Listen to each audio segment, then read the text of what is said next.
आज भाई दूज की यम द्वितीया की बहुत बहुत बधाई हो, बहुत बहुत साधुवादता, बधाइयाँ जो आप सभी आस्था चैनल के माध्यम से, फेसबुक यूट्यूब के माध्यम से अपने अपने घरों में बैठकर 5 दिवसीय दीपावली के पूजन का एक आनंद प्राप्त कर रहे हैं। धनतेरस, रूप चौदस, दीपावली, गोवर्धन पूजन और आज यम द्वितीया। कार्तिक महीने की शुक्ल पक्ष की ये पावन द्वितीया तिथि, जिसको यम द्वितीया भाई दूज भी कहते हैं। हिंदू धर्म के अनुसार बहन और भाई के प्रेम की उदारता को प्रकट करने वाली, वात्सल्यता को प्रकट करने वाली, प्रेम को दर्शाने वाली 2 त्यौहार हिंदू धर्म में बहन और भाई के लिए प्रबल हैं महाराज। पहला, श्रावण के महीने में पड़ने वाली श्रावण की पूर्णिमा, जिस दिन रक्षाबंधन का त्यौहार मनाया जाता है। हमारे हिंदू धर्म में ये त्यौहार भी भाई और बहन को समर्पित है। और दूसरे नंबर का ये पावन त्यौहार जो दीपावली के गोवर्धन पूजन के बाद में दीपावली के दूसरे दिवस में मनाया जाता है, द्वितीय दिवस में मनाया जाता है, जिसको यम द्वितीया कहते हैं, जो यम की कैद से छुड़ाने वाली है। बहन और भाई का संबंध क्या है?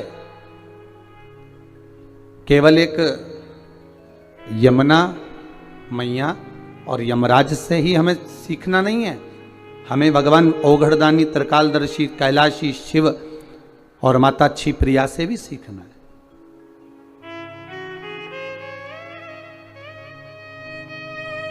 कि मां जगतजननी जगदम्बा माता पार्वती भोजन को तैयार कर कर रख देती हैं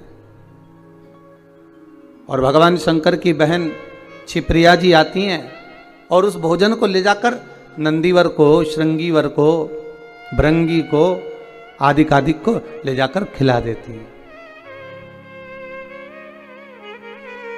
अर्थात इसका मतलब ये नहीं है कि केवल ननंद भाभी को कष्ट दे रही है या ननंद भाभी को त्राण दे रही है या परेशान कर रही है, उसका मतलब ये नहीं है। उसका मतलब ये है कि हमारी भाभी अगर ननंद कोई शब्द कहती है, ननंद अगर कोई ताना देती है, ननंद अगर कोई कृत्य करती है, तो वो भाभी को बल प्रदान कर रही है कि हमारी भाभी में कितना बल है, कितनी प्रबलता है, कितनी प्रखरता है, कि वो किस कार्य में माता जगतजननी जगदम्बा माता पार्वती भोजन बनाकर रखती और माता क्षिप्रिया आती और भोजन ले जाकर नंदी को दे देती। माँ फिर तैयार करके रखती, आती और भृंगी को दे देती। माँ फिर भोजन तैयार करती, वो उठाती और श्रृंगी को दे देती। वो बारंबार भोजन बना रही हैं और बार बार माता क्षिप्रिया आकर उसको उठाकर नंदी, भृंगी, श्रृंगी को दे देती है। अर्थात इसमें परीक्षा नहीं है, इसमें माता पार्वती को बल प्रदान करना। अगर हमारे जीवन में थोड़ा सा कष्ट आता है, थोड़ी सी तकलीफ आती है, थोड़ा सा रोग आता है, थोड़ी सी बीमारी आती है, थोड़ा सा दुख आता है, तो ये ना समझिएगा कि ये हमको परेशान करने के लिए आया है। वो दुख, वो तकलीफ, वो कष्ट, वो रोग, वो बीमारी, जो भी हमारे जीवन में दुख आया है, वो हमको कुछ बल प्रदान करने के लिए आया है, हमें कुछ सिखाने के लिए आया है।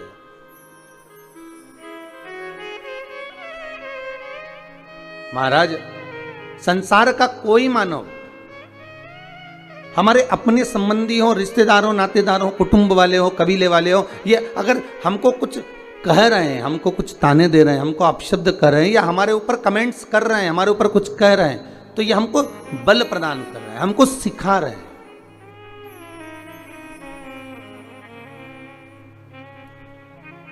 साइकिल चलाने वाला एक बच्चा बार बार गिरता है, फिर उठता है, फिर गिरता है, फिर उठता है, फिर गिरता है।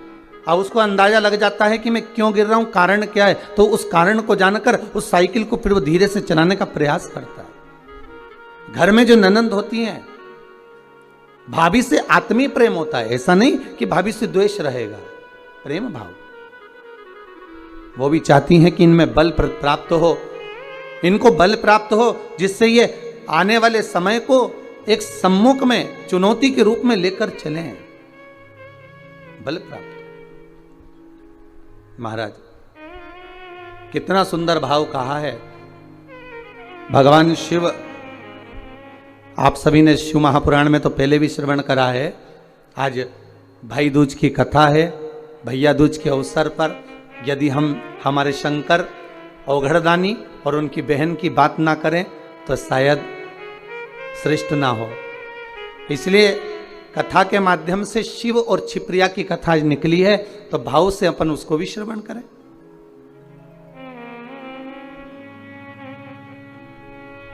दूषण नाम के राक्षस ने जब चारों तरफ उपद्रव मचा दिया उज्जैनी में, और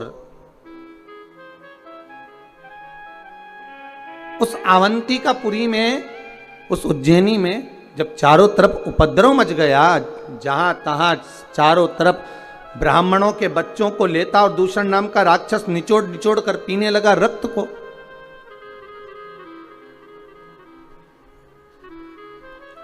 भगवान शिव से जाकर निवेदन करा ब्राह्मणों ने, हे त्रिकालदर्शी, हे कैलाशी, हे अविनाशी, हे भोले बाबा, हे शंभु, कृपा करिए। हे मेरे भोलेनाथ, जब दूषण नाम का राक्षस परेशान करने लगा, कष्ट देने लगा, ब्राह्मण के बच्चों को निचोड़ कर उसका रक्त पीने लगा, तब सारे ब्राह्मणों ने जाकर निवेदन करा भगवान देव अधिदेव महादेव से, प्रभु कृपा करो। शंकर भगवान बोले, मैं इस दूषण नाम के राक्षस का संहार तो कर दूंगा, पर बात ऐसी है कि ये दूषण का जहां रक्त गिरेगा वहां ये और जन्म लेता रहेगा। महाराज 84 बार ये दूषण नाम का राक्षस जन्म ले सकता है, 84 रूप ये धारण कर सकता है। अगर मेरी बहन छिप्रिया आए, जल के वेग में आए और जहां इसका रक्त गिरे वहां पर जल के वेग से धो दे, तो फिर इसका अवतार नहीं होगा, ये जन्म नहीं लेगा। ठीक है महाराज। माता छिप्रिया से जाकर सारे ब्राह्मणों ने निवेदन करा, हे मां छिप्रा, हे छिप्रिया, कृपा करिए। जब दूषण नाम के राक्षस का संहार करने के लिए मेरे देवाधिदेव महादेव जब पधारे, उस समय पर आप आना मां, और उस दूषण नाम के राक्षस का जहां रक्त गिरे वहां उसको जल से धो देना मां। ठीक है। छिप्रिया जी राजी हो गई, अपने भाई के लिए आने के लिए तैयार हो गई। यही होती है बहन, यही होता है भाई। पहले भी कथा में कहा है, आज फिर कहते हैं, केवल मस्तक पर भाई दूज का तिलक लगान लेने से बहन की रक्षा का भार नहीं बढ़ गया। जिस दिन आप एक माता के गर्भ से जन्मे हो, जिस दिन माता के गर्भ से जन्म लिया है आपने, और उसी माता के गर्भ से अगर आपके घर में एक बहन का जन्म हुआ है, बेटी का जन्म हुआ है, उस दिन से रक्षा का भार आपके ऊपर बढ़ चुका है, रक्षा का भार बढ़ चुका है। महाराज दूषण नाम के राक्षस को मारने के लिए मेरे देवाधिदेव महादेव आए, संहार करा, रक्त गिरा। जैसे ही रक्त गिरा, उस रक्त के गिरते गिरते गिरते गिरते 84 रूप उस दूषण नाम के राक्षस ने ले लिए। तब भगवान देवाधिदेव महादेव क्या करें, भगवान शंकर उसी समय पर देख रहे थे कि कैसे मार सकता हूं, और मां छिप्रा ने आकर, मां छिप्रिया ने आकर जल के रूप में अपने भाई के 84 रूप बना दिए। और 84 रूप भगवान देवाधिदेव महादेव के, महाकाल राजा के जब हो गए, 84 रूप धारण कर कर उस दूषण नाम के राक्षस का संहार कर दिया। दूषण नाम के राक्षस का संहार करा, काल बनकर मेरे भगवान शिव पधारे, तो उनका नाम काल पड़ गया। बोल महाकालेश्वर भगवान की। माता छिप्रिया जल के रूप में बहने लगी, जिनका नाम छिप्रा हो गया। पहले भी आपको कहा है, आज फिर कहते हैं, पूरे विश्व में भारत की भूमि पर इतनी बड़ी राखी कहीं नहीं बनती जो छिप्रा जी के घाट से, माता छिप्रा के पास से देवाधिदेव महादेव महाकाल राजा को बांधी जाती है। महाकाल बाबा को मां छिप्रा की ओर से, मां छिप्रिया की ओर से बांधी जाती है। महाराज, ऐसा बहन और भाई का संबंध होता है। केवल एक ये नहीं कि बहन ने अगर कुछ मांग लिया और भाई ने कुछ दे दिया, वहीं तक का संबंध है। तिलक लगवाया और 100-500 का लिफाफा दे दिया, वहीं तक का संबंध है। नहीं नहीं, इस दूज का नाम है यम द्वितीया। यम द्वितीया का मतलब है सूर्य नारायण भगवान की धर्म पत्नी माता छाया के गर्भ से जो पुत्र उत्पन्न हुए हैं यम, उनके बाद में जो बहन उत्पन्न हुई हैं यमुना जी। महाराज, कितना आत्मीय प्रेम होगा अगर यमुना जी का संपूर्ण परिवार देखा जाए। यमराज शनि महाराज, यमुना जी, ताप्ती, कितना कितना सुंदर परिवार है।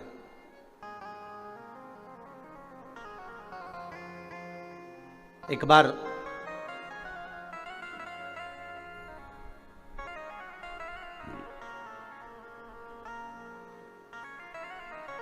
एक मुखिया जी ठाकुर जी की सेवा में लगे हुए थे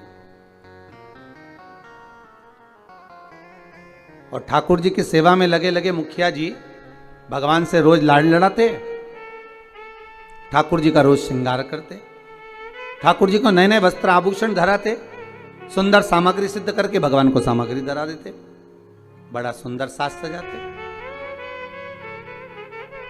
एक बार मुखिया जी की ग्रह दशा पर 7.5 आ गया और मुखिया जी की ग्रह दशा पर जब 7.5 आया, शनि जब लगा, अब मुखिया जी कष्ट में हो गए, परेशान हो गए, बड़े दुखी हो गए, आए दिन बड़े कष्ट में रहते। एक दिन मुखिया जी की आंखों में जब जल भर गया, नैनों में जल भर गया, तब श्री ठाकुर जी महाराज स्वयं प्रकट होकर पूछे, क्यों मुखिया जी आज आपके नैनों में जल भरा हुआ है, बात क्या है? शास्त्र कहता है, शिव महापुराण की कथा कहती है, जब आप शंकर भगवान पर जल चढ़ाएं या ठाकुर जी से लाड़ लड़ाएं, ठाकुर जी की सेवा करें, ठाकुर जी की अर्चना करें, पाठ करें, पूजन करें, ठाकुर जी का स्नेह लड़ाएं, उस समय पर श्रृंगार करते समय, पूजन करते समय, सेवा करते समय, भगवान की आराधना करते समय आपकी आंखों में जल नहीं होना चाहिए। भगवान की अर्चना करते समय जल क्यों आए, किस लिए?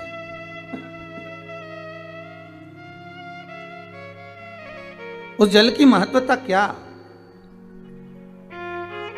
और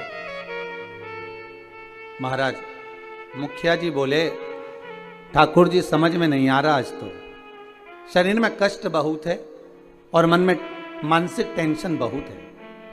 बाबा बोले, क्यों चिंता करते हो?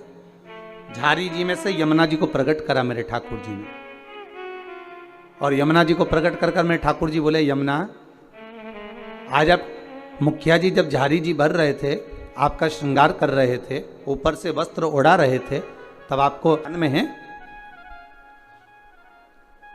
कि आज मुखिया जी के नैनों में जल भरा हुआ है? यमुना जी बोली, ठाकुर मेरे को मालूम है कि आज मुखिया जी के नैनों में जल है, और क्यों है वो भी मैं जानती हूं। जानती हो? हाँ, क्यों जल है? तो कहा, जल होने का केवल एक कारण है कि मेरे भाई शनि की दृष्टि मुखिया जी पे पड़ गई।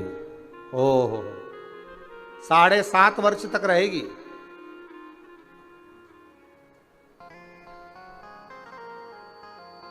भगवान कृष्ण बोले, यमुना अगर शनि महाराज आपके भाई हैं,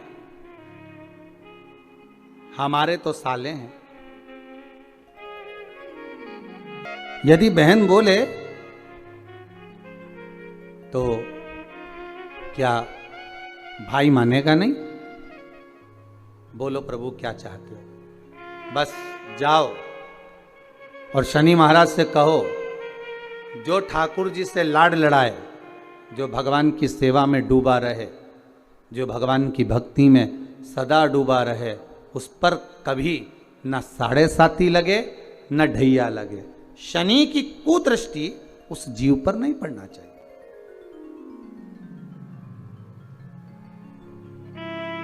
उस जीव पर दृष्टि ना पड़े। ठीक है। यमुना मैया पहुंची सबसे पहले शनि महाराज जी के पास में। शनि महाराज जी से कहा, भैया मेरा निवेदन स्वीकार करोगे? क्या बात है बहन? बस मैं चाहती हूं कि जो लाडले की सेवा करे, जो ठाकुर जी की सेवा करे, जो भगवान की भक्ति में डूबा रहे, उस पर आपकी दृष्टि नहीं पड़े। शनि महाराज बोले, नहीं, ऐसा तो हो नहीं सकता। कर्म का दंड जीव को भोगना तो पड़ेगा, क्योंकि भगवान शंकर ने मुझे दंड अधिकारी बनाया है। जो किया है वो तो भोगना है, चाहे वो संसार का कोई जीव क्यों ना हो। आपको पहले भी कथा में कहा, किसी से मत डरो, पर अपने कर्म से जरूर डरो, क्योंकि कर्म का भोग तो परमात्मा को भी भोगना पड़ता है। महाराज, मानव का यदि शरीर मिला हो तो अपना कर्म श्रेष्ठ करते हुए चलो, श्रेष्ठ कर्म करिए। महाराज, शनि महाराज ने कहा, ये नहीं हो सकता, ये हो ही नहीं सकता। जो नहीं हो सकता मैं वर नहीं दे सकता। यमुना जी वापिस लौट कर आ गए। समय आया,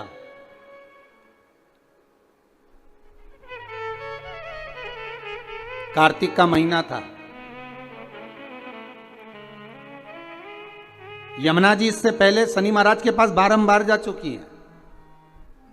यमराज के पास भी यमुना जी कई बार जा चुकी है, बार बार विनती कर चुकी है, पर मानते ही नहीं।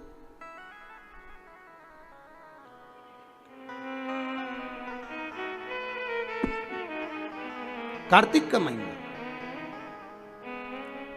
और महाराज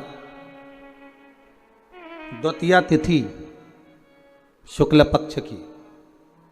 आज यमुना जी ने बड़ा सुंदर श्रृंगार किया है। महाराज, बड़ा सुंदर श्रृंगार। महाराज, क्या साज सजाया है मेरी माँ ने। मस्तक पर बोर, कानों में कुंडल, गले में हरवा, हाथों में चुड़ला, सुंदर लहंगा चोली चूंदड़ी मां धारण करी। बड़ा सुंदर श्रृंगार किया। और आज मां यमुना जो जा रही है ना, सारे वैष्णवों को पार करने जा रही है। आज यमुना मैया बड़ा सुंदर श्रृंगार कर कर जा रही है, बड़ा सुंदर श्रृंगार। जिस दिन बहन भाई के घर पर जाए या भाई बहन के घर पर आए, उस दिन बहन के चेहरे की चमक ही दूसरी रहती है। हम भाइयों के चेहरे की चमक तो नहीं कह सकते, पर बहनों के चेहरे की चमक कह सकते हैं कि बहन मायके आए या भाई बहन के घर जाए, इन दोनों में बहन के चेहरे की चमक ही दूसरी होती है। और केवल एक बात याद रखिएगा, यमुना मैया केवल अपने कार्य के लिए नहीं जा रही हैं यमराज के पास में, शनि महाराज के पास में। यमुना मैया केवल अपने कार्य के लिए नहीं, कई वैष्णव केवल अपने कार्य के लिए यमुना जी नहीं जा रही। यमुना जी जा रही हैं संपूर्ण भूमंडल के उद्धार के लिए। सारे देवी देवता के चरणों का दर्शन अगर आप करेंगे तो सबके चरण एक साथ दर्शन होंगे, पर यमुना जी के चरण का यदि आप कभी दर्शन करेंगे तो यमुना जी का चरण एक आगे एक पीछे है। क्यों? क्योंकि यमुना हर पल हर घड़ी हर क्षण दौड़ती हुई नजर आ रही है वैष्णवों को जोड़ने के लिए, भक्तों को जोड़ने के लिए।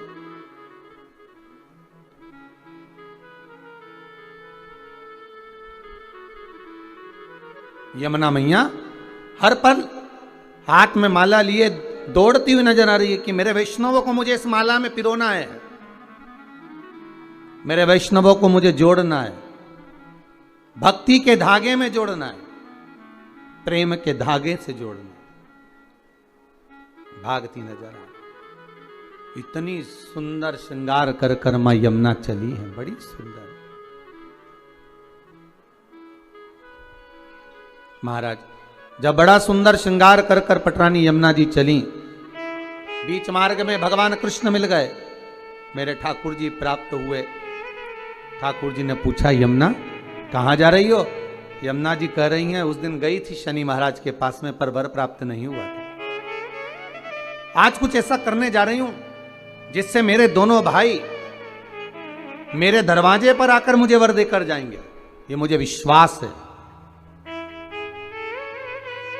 आपको पहले भी कथा में कहा, अगर मनुष्य का विश्वास प्रबल है, भाव प्रबल है, आस प्रबल है, विश्वास प्रबल है, तो यह पक्का है कि भगवान आता जरूर है। भगवान भाव प्रबल है, इसलिए भक्ति के बल पर विदुर जी महाराज के यहाँ आकर केले के छिलके खा लेते। भाव प्रबल है, भक्ति प्रबल है, इसलिए शबरी अम्बा के दरवाजे पर जाकर झूठे बेर खा लेते।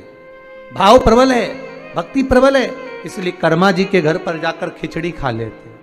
तो हम यमुना जी को देखे तो भगवान कह रहे हैं कि कहाँ जा रही हो यमुना, इतना श्रृंगार कर कर। यमुना जी कहती हैं प्रभु मैं मेरे दोनों भाइयों को निमंत्रण देने जा रही हूँ। निमंत्रण किस चीज का? मेरे धाम में ब्रजमंडल में मैं उनको बुलाऊंगी। ब्रजमंडल में बुलाओगी? क्यों? यमुना जी कह रही है मैं भूमंडल पर ब्रजमंडल में मेरे शनि महाराज और यमराज दोनों को बुलाऊंगी, दोनों भाई आएंगे। क्यों? तो कि भोजन करने। हो द्वारकाधीश कहे, भगवान कृष्ण बोले, ठाकुर जी बोले, ओ यमुना वो तेरे भाई हैं, मालूम है तेरे को? वो यमराज, वो शनि महाराज कहां तेरे यहां आएगा? यमुना जी बोली हर बार मैं मेरे भाइयों के यहां जाती हूं, जितने ही बार मौका मिलता है मैं अपने भाइयों के घर में अपने मायके जाती हूं, पर इस बार मैं निमंत्रण देने जा रही हूं कि आपको मेरे यहां आना पड़ेगा, आपको मेरे यहां पहुंचना पड़ेगा। यमदूतिया की कथा कहती है, बहन और भाई का संवाद कहता है, एक बूढ़ी मां के 7 पुत्र 1 पुत्री,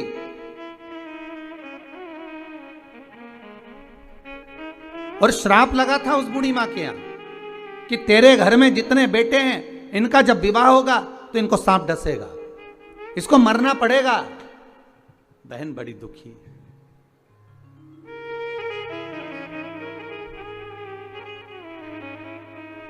आज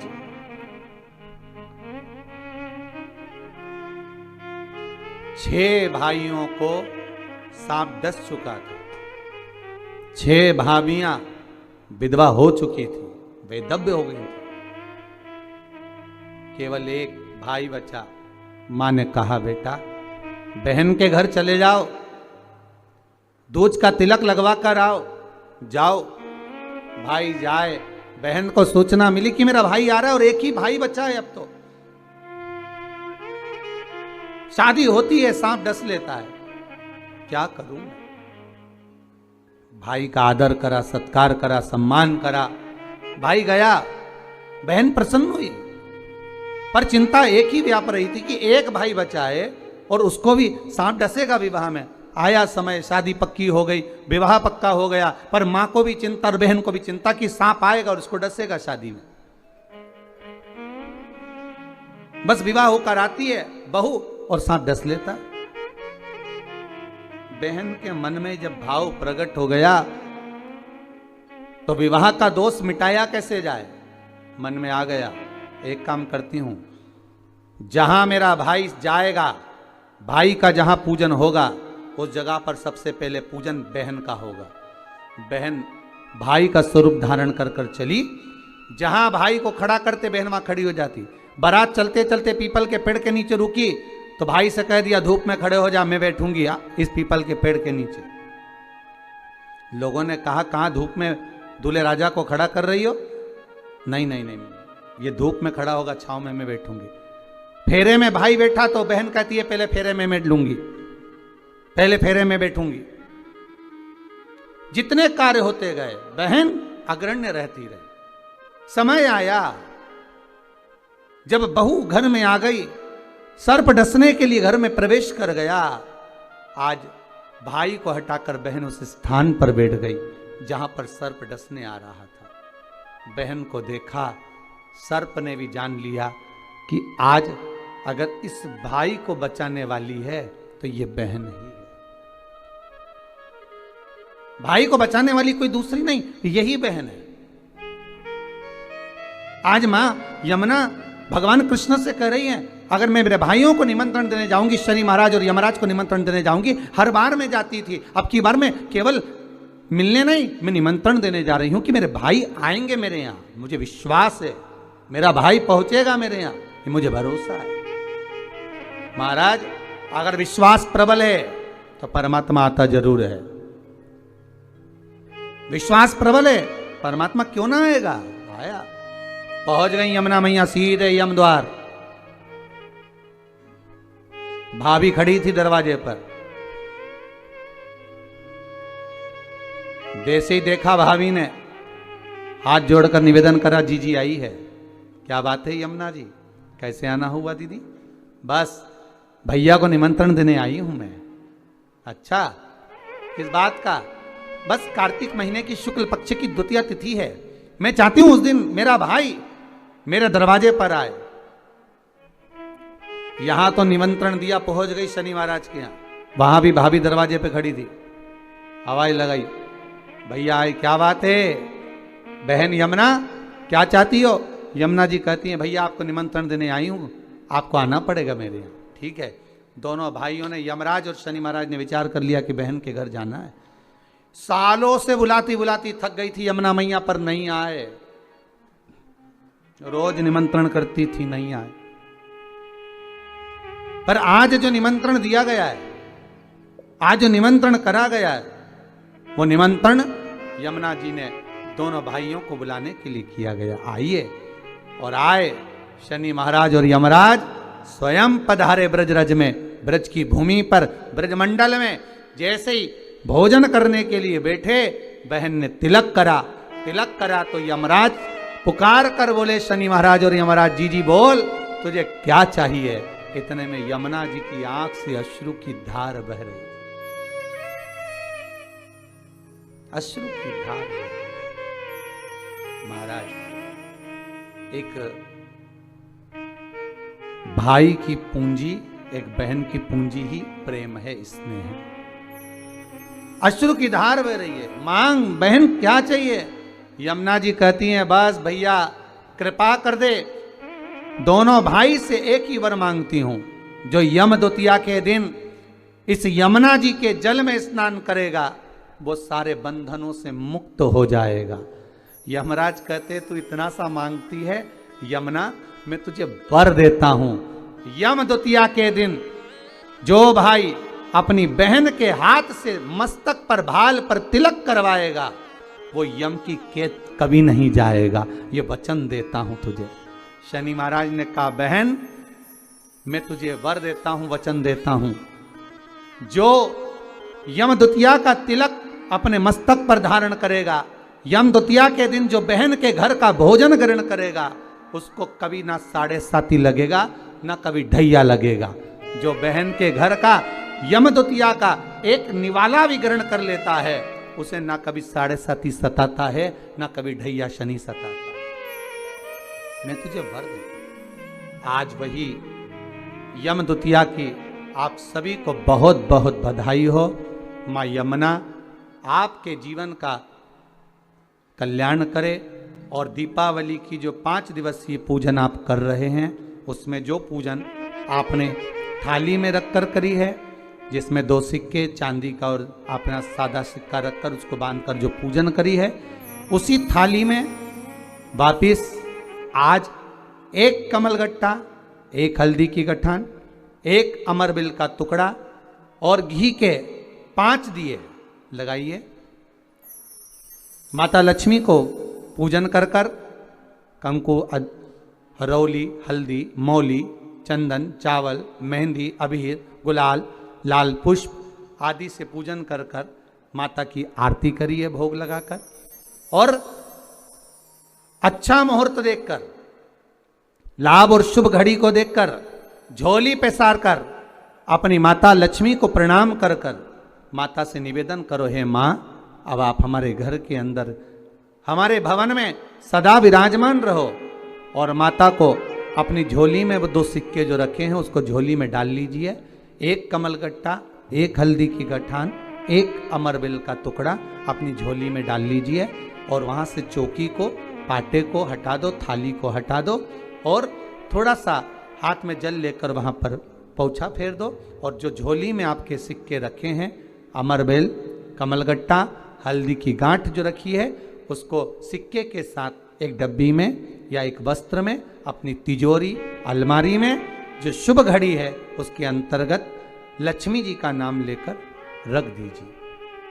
5 दिए जो भगवान के सामने रखे थे उसमें से 1 दिया जिस अलमारी में, जिस तिजोरी में तुमने लक्ष्मी रखी है, उसी अलमारी, उसी तिजोरी के ऊपर उस दिए को रख दीजिए या उसके साइड में रख दीजिए। 4 दिए में से 1 दिया मंदिर में रखिए, 1 दिया पानी के स्थान पर रखिए, 1 दिया तुलसी जी के क्यारे पर रखिए और 1 दीप घर के हॉल में रखिए।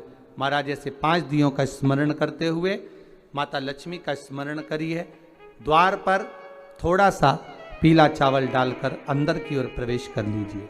बस ये 5 दिवसीय पूजन जो आप माता लक्ष्मी की सुंदर शिव लक्ष्मी पूजन का स्मरण कर रहे थे वो आज विराम की ओर है। आप सभी ने अपने अपने घरों में दीपमाली का दीप उत्सव मनाया है, दीपमाली का दीप उत्सव मनाया है, उसकी बहुत बहुत आप सभी को बधाई हो। बहुत बहुत साधुवादता पूर्ण 5 दिवसीय पूजन का आनंद आप सभी ने ग्रहण किया। आप सभी को दीपोत्सव की, भैया दूज की बहुत बहुत बधाई।